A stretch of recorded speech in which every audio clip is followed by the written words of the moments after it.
நேரம் நம்ம வீட்டுல இருக்க குழந்தைங்க அப்படி இல்லைன்னா பெரியவங்களுக்கு கூட இந்த ப்ராப்ளம் வந்திருக்கும். குறிப்பா நைட் டைம்ல திடீர்னு காது சுருக்கு சுருக்குன்னு வலிக்குங்க. அது நமக்கு சளி பிடிச்சிருந்ததுனால அப்படி இல்லைன்னா நம்ம காதுல பட்ஸ் ஏதாவது போட்டிருப்போம், அதோட இன்ஃபெக்ஷனால கூட திடீர்னு நமக்கு காது வலி ஏற்படும். அது போல காது வலி ஏற்பட்டுச்சுன்னா அதை உடனே சரி பண்றதுக்கு இது போல பூண்டு ஒண்ணு எடுத்துக்கோங்க.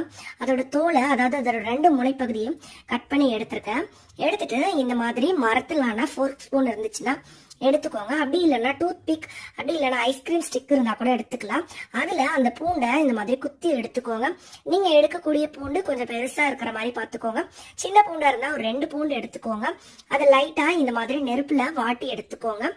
கேஸ் ஸ்டவ்ல காட்டலாம், அப்படி இல்லைன்னா மெழுகுவர்த்தி, அப்படி இல்லைன்னா அகல்ல கூட நீங்க நெருப்பு ஏத்திட்டு அதுல இந்த பூண்டை நல்லா இந்த மாதிரி எல்லா பக்கமும் வாட்டி எடுத்துக்கோங்க.